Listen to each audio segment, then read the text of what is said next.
Hello. हम आपके लिए लेकर आए हैं बायोलॉजी का चैप्टर नंबर 2 मानव जनन से संबंधित वन लाइनर क्वेश्चन।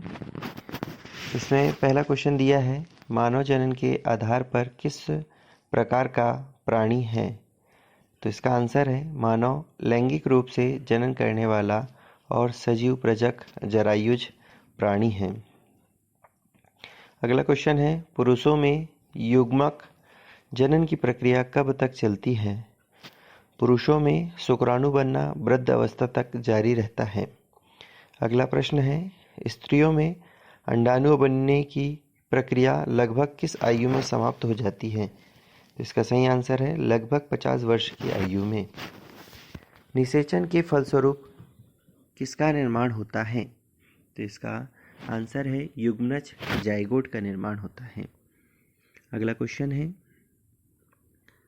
पुरुष जनन तंत्र शरीर के किस क्षेत्र में स्थित होता है?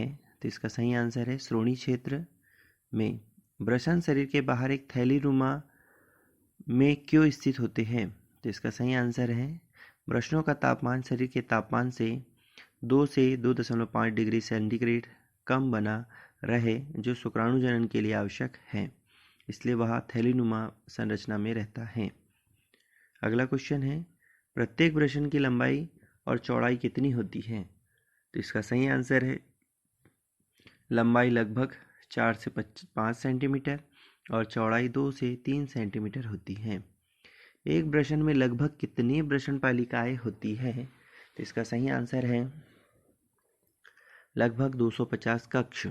अगला क्वेश्चन है, शुक्राणु का निर्माण कहाँ होता है? वृषण पालिका के अंदर स्थित शुक्रजनन नलिकाओं में शुक्राणु का निर्माण होता है। अगला क्वेश्चन है, शुक्रजनक नलिका के भीतर कौन सी 2 प्रकार की कोशिकाएं पाई जाती हैं? तो इसका आंसर है नर जर्म कोशिकाएं और सर्टोली कोशिकाएं पाई जाती हैं। सर्टोली कोशिकाएं का मुख्य कार्य क्या है? तो इसका मुख्य कार्य है जर्म कोशिकाओं को पोषण प्रदान करना। अगला क्वेश्चन है, लीडिंग कोशिकाएं कौन सा हार्मोन स्रावित करती है? तो इसका सही आंसर है वृषण हार्मोन, जिसे पुंजन एंड्रोजन कहा जाता है। अगला क्वेश्चन है, पुरुष लिंग सहायक नलिकाओं के नाम क्या है? तो इसका सही आंसर है वृषण जालिकाएं, शुक्रवाहिकाएं, अधिवृषण तथा शुक्रवाहक। इस प्रकार यहाँ क्वेश्चन दिए हुए हैं। अगला क्वेश्चन है, स्त्री जनन तंत्र के मुख्य अंग कौन कौन से हैं? तो इसका सही आंसर है इसके अंतर्गत एक जोड़ा अंडाशय, एक जोड़ा अंडवाहिनी, एक गर्भाशय, एक गर्भाशय ग्रीवा, एक योनि और बाह्य जनेंद्रिय शामिल होते हैं। अगला क्वेश्चन है, जनन तंत्र के ये सभी अंग किस ग्रंथि के साथ संरचनात्मक और क्रियात्मक रूप से जुड़े होते हैं?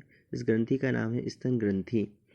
अगला क्वेश्चन है, अंडवाहिनी नलिका फैलोपियन ट्यूब के 3 मुख्य भाग कौन कौन से हैं? तो इसके 3 भाग हैं कीप, तुम्बिका और संकीर्ण पथ। अगला क्वेश्चन है, गर्भाशय की दीवार की 3 परतें कौन सी हैं? तो इसकी आंसर है पेरीमेट्रियम, मायोमेट्रियम और एंडोमेट्रियम होता है। अगला क्वेश्चन है, शुक्राणु का भंडारण और परिवहन कौन सी नलिकाएं करती हैं? तो इसका आंसर है वृषण जालिकाएं, शुक्रवाहिकाएं, अधिवृषण और शुक्रवाहक नलिकाएं शुक्राणुओं का भंडारण और स्थानांतरण करती हैं। अगला प्रश्न है, मूत्रमार्ग मुख किसे कहते हैं?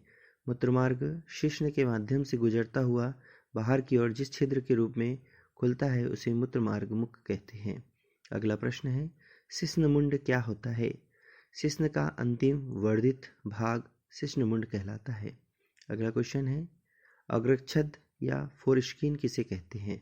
शिश्नमुंड जो एक ढीली त्वचा से ढका होता है उसे अग्रछंद कहते हैं।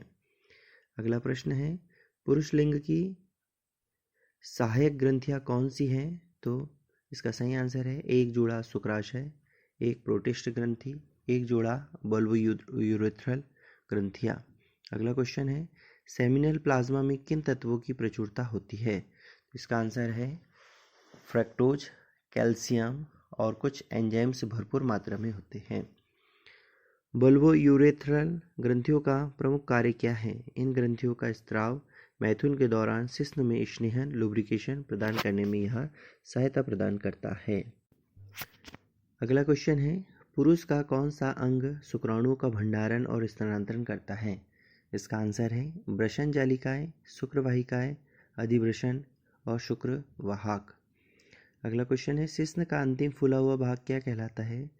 तो शिश्नमुंड या ग्लांस पेनिस कहलाता है। पुरुष लिंग की सहायक ग्रंथियां कौन सी हैं? तो इसका आंसर है एक जोड़ा शुक्राशय, एक प्रोस्टेट ग्रंथि और एक जोड़ा बल्बोयूरेथ्रल ग्रंथियां। सुक्रोज प्लाज्मा में कौन से तत्व मुख्य रूप से पाए जाते हैं? तो इसका आंसर है फ्रैक्टोज, कैल्शियम और कुछ एंजाइम। अगला क्वेश्चन है, स्त्री के प्राथमिक लैंगिक अंग का नाम बताइए। तो इसका प्राथमिक लिंग का नाम एक जोड़ा अंडाशय या ओवरी है। अंडाशय की लंबाई कितनी होती है? लगभग 2 से 4 सेंटीमीटर होती है। अंडवाहिनी नलिका फैलोपियन ट्यूब की लंबाई कितनी होती है? लगभग 10 से 12 सेंटीमीटर होती है।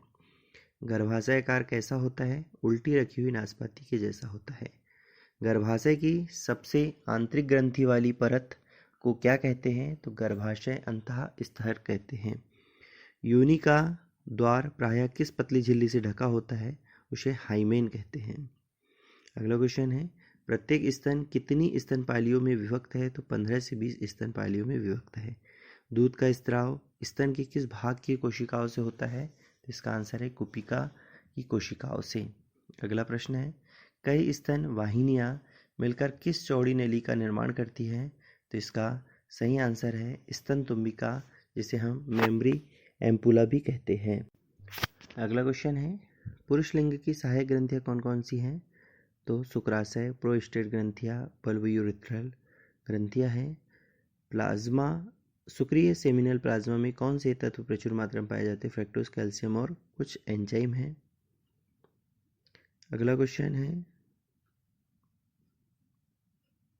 बल्बोयूरेथ्रल ग्रंथियों के स्राव का प्रमुख कारण क्या है? यह मैथुन के दौरान शिश्न में स्नेहन प्रदान करता है। स्त्री के प्राथमिक लैंगिक अंग का नाम क्या है? तो एक ओवरी है। अंडाशय की लंबाई कितनी होती है? 2 से 4 सेंटीमीटर होती है। फैलोपियन ट्यूब के प्रमुख भाग कीप तुम्बिका और संकीर्ण पथ है। गर्भाशय की दीवार की 3 परतें कौन कौन सी है? Perimetrium, myometrium, endometrium. प्रत्येक स्तन कितनी स्तनपालियों में विभक्त है? तो 15 से 20।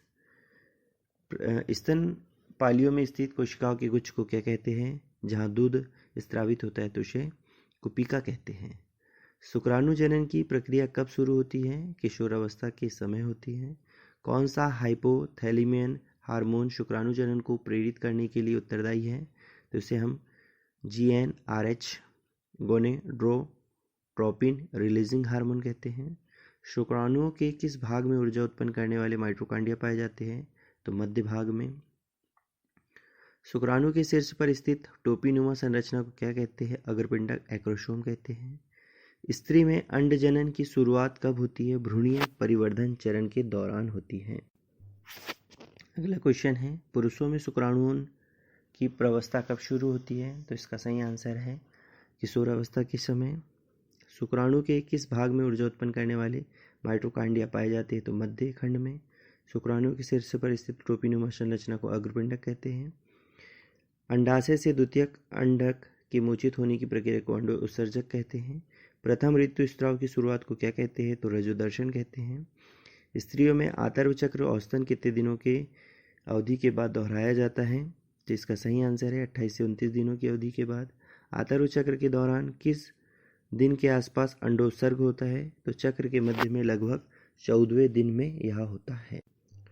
वृषण कोश का मुख्य कार्य क्या है? यह वृषण के तापमान को शरीर के तापमान से 2 से 2.5 डिग्री सेल्सियस कम रखता है और शुक्राणुओं के लिए आवश्यक है। सर्टोली कोशिका के क्या कार्य हैं? जर्म कोशिका को पोषण प्रदान करता है।